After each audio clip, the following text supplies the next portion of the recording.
Sumainyo ang kapayapaan. Mga kapatid, magandang umaga po sa inyong lahat. Tayo ngayon ay nakabalik na sa ordinaryo o pangkaraniwang panahon pagkatapos po ng mahabang pagdiriwang ng Kwaresma at doon din po ng mga linggo ng muling pagkabuhay at matapos nating ganapin ang Pentecostes, ang pag-akyat sa langit at ang kamahal-mahalang katawan at dugo ng ating Panginoon, tayo ngayon ay nakabalik na sa karaniwang panahon. So mga kapatid, ano po ang ating mapagnilayan? Alam nyo, napakaganda ng mensahe ng Diyos para sa atin nitong ika-11 linggo ng karaniwang panahon. At kung napapansin po natin, yung unang pagbasa mula kay Propeta Ezekiel, nabanggit niya na kukuha mismo ang Panginoon ng usbong ng sidro mula sa pinakamura na sanga nito at ito'y itatanim sa pinakamataas na bundok at ito'y lalago at magiging punong kahoy at maraming ibon na makapamumugad o titira dito. Kumbaga sabihin, mapakinabangan ng marami ang kahoy na uusbong. Mga kapatid, ang nakakapagtaka dahil sa ating ebanghelyo, ito rin ang sinasabi ng ating Panginoong Hesus.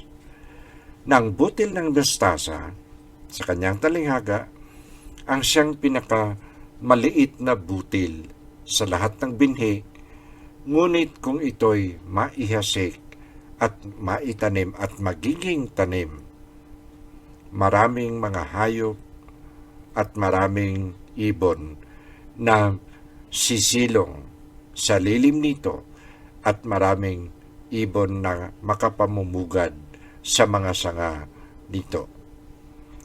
Ito yung nakakapagtaka dahil ang sinabi ni Ezekiel 5 centuries ago, pagpasok ng ating Panginoong Hesus, ito rin ang kanyang sinasabi. So mga kapatid, ito ay nakakapagtaka dahil nga po, parang isang tuhog lang ang nasa isip nila. Kaya po, tuklasin natin, ano nga ba ito? Sa tingin ko, ang pinakasusi nito ay nasa ating ikalawang pagbasa mula sa sulat ni San Pablo Apostol sa mga taga-Korento. Bakit ano pong sinabi niya?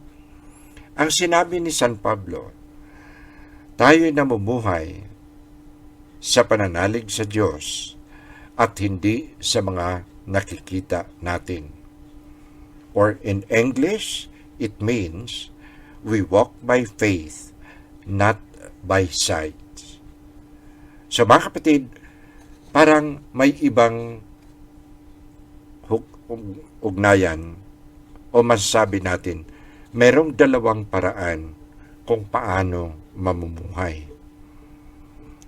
Kung matandaan po natin, si Ezekiel ay isang saserdote o isang pare sa templo.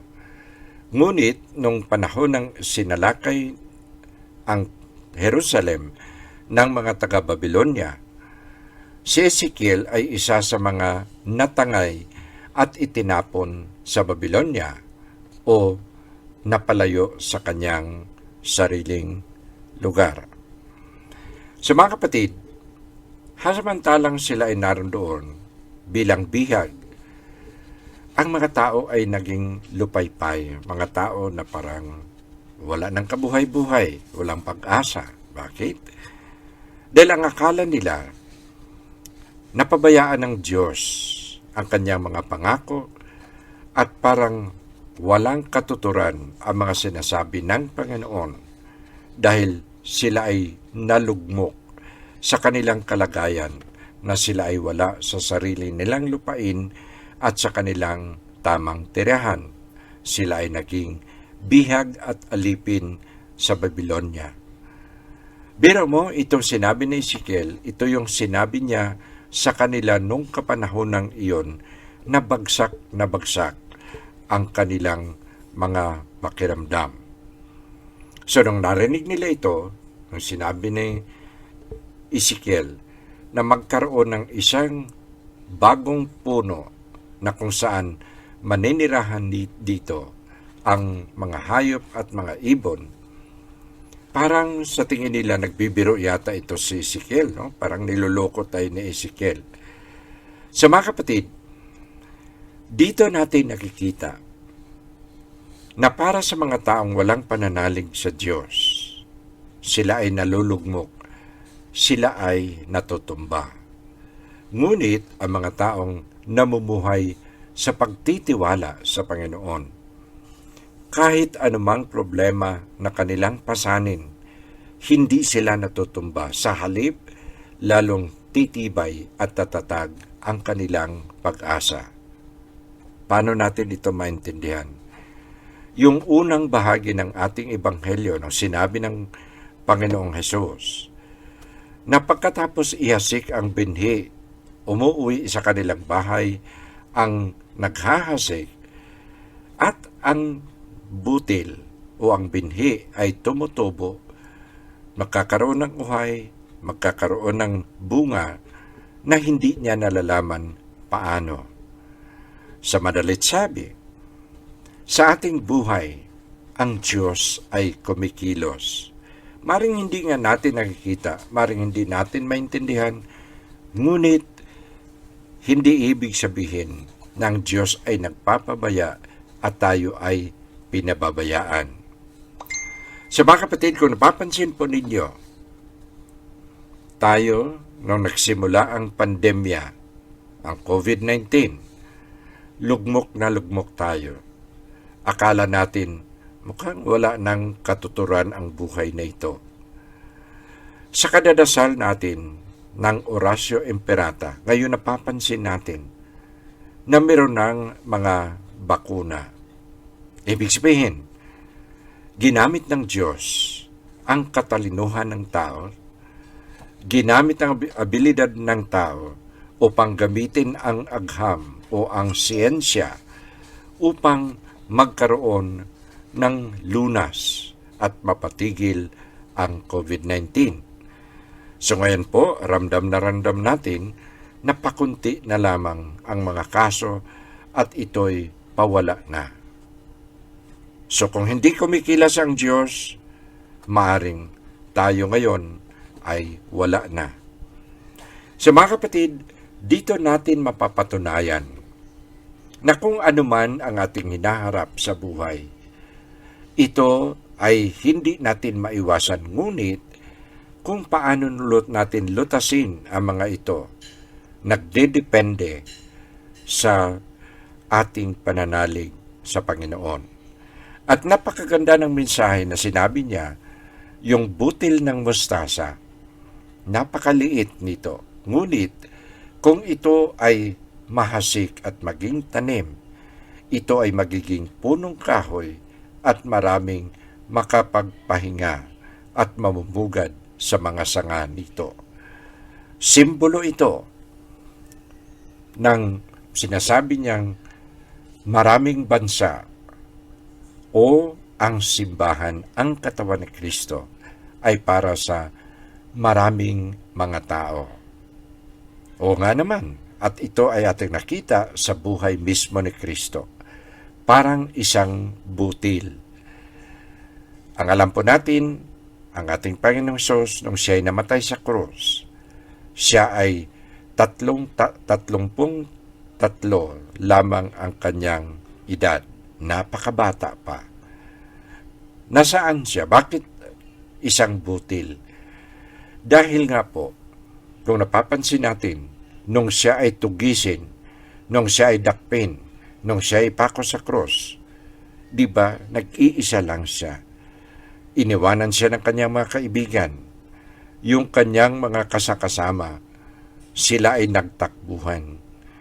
Ngunit, hindi lumayo ang ating Panginoong Hesus, sa halip tinanggap niya ang pagpako sa krus o walang duda inialay niya ang kanyang sarili dahil nagtitiwala siya sa Diyos Ama. Tingnan natin mga kapatid, ilan tayo ngayon na may pananalig sa Kanya? Buong mundo, sa bawat bansa, maraming kay Kristo naniniwala. So dito pinapatunayan ng buhay ng ating Panginoon na ang isang butil na kasing laki lamang ng mustasa, butil ng mustasa, kung ito ay ihasik, ito ay lalaki, mamunga at magkasanga. So mga kapatid, para bagang sinasabi sa atin, kung ang ating pamumuhay ay batay lamang sa kung anong nakikita, kung anong naramdaman, at hanggang doon lamang, masyado pong mababa ito.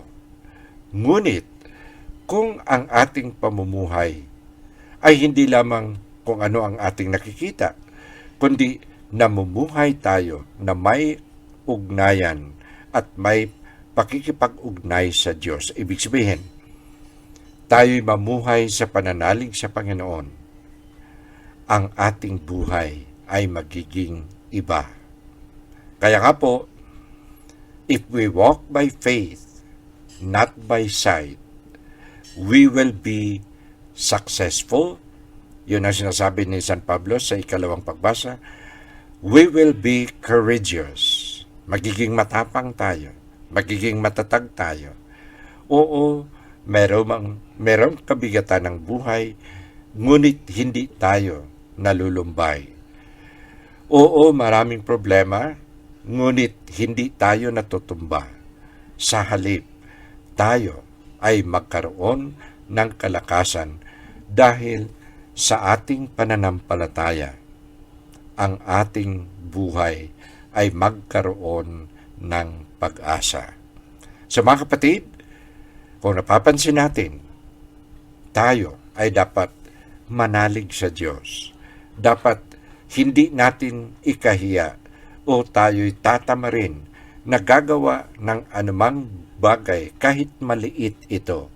Kung ito ay para sa ikabubuti, gawin natin dahil ang kabutihan na ating magawa ngayon ay magkaroon ng maraming bunga. Ibig sabihin, huwag kang matakot. Pasalamatan natin ang Diyos na meron ng mga bakuna. Makiisa tayo sa paghugas ng ating mga kamay, sa paglagay ng takip ng ating mga mukha, ang ating face mask o face shield, dahil yan ang ating magagawang para sa ikabubuti ng lahat. Hindi ka mahawahan at hindi ka makakahawa. Ibig sabihin, tayo'y nagtutulungan dahil tayo ay naniniwala na sa Diyos hindi tayo pababayaan at tayo ay patuloy niyang pangalagaan. Sa mga kapatid, naway mapa sa inyo ang pagpapala ng Diyos.